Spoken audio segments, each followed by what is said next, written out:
जियराय आनंद होई जाई हो, लाल खेले अंगनवा। जियराय आनंद होई जाई हो, लाल खेले अंगनवा।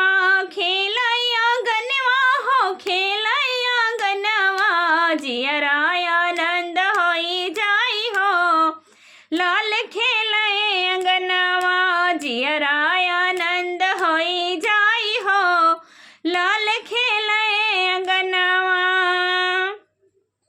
अपने लालन के लिए झलुआ मंगैबै, अपने लालन के लिए झलुआ मंगैबै। झलुआ पे देबै झूलाई हो, लालन खेले अंगनवा।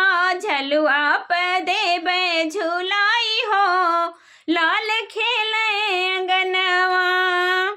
जियराय आनंद होई जाई हो, लाल खेले अंगनवा।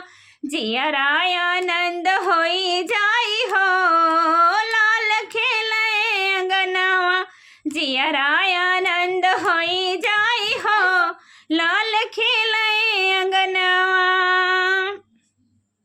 अपने लालन के लिए पलंगिया मंगैबै, अपने लालन के लिए लाली पलंगिया मंगैबै। ओही पे देबै सुताई हो, लाल खेले अंगनवा।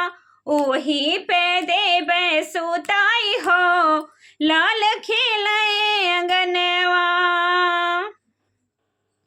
जियराय आनंद होई जाई हो, लाल खेले अंगनवा।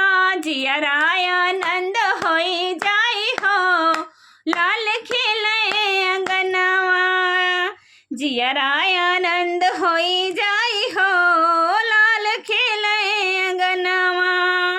सास जेठानी नजरिया उतारे, सासो जेठानी नजरिया उतारे। देबै अंगनवा में सोहर गवाई हो, लाल खेले अंगनवा।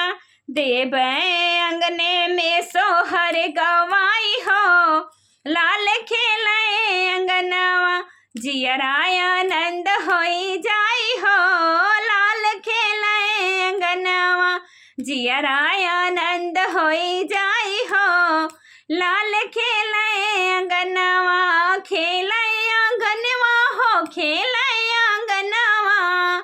जियराय आनंद होई जाई हो, लाल खेले अंगनवा।